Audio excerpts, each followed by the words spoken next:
रावण पुत्र इंद्रजित यानं हनुमंताला ब्रह्मास्त्र सोडून बंदिस्त केलं आणि रावणासमोर त्याच्या दरबारात आणून उभं केलं.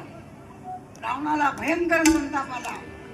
रावणानं सांगितलं याला ठार मारा. तेव्हा विभीषण रावणाचा छोटा भाऊ तो म्हणाला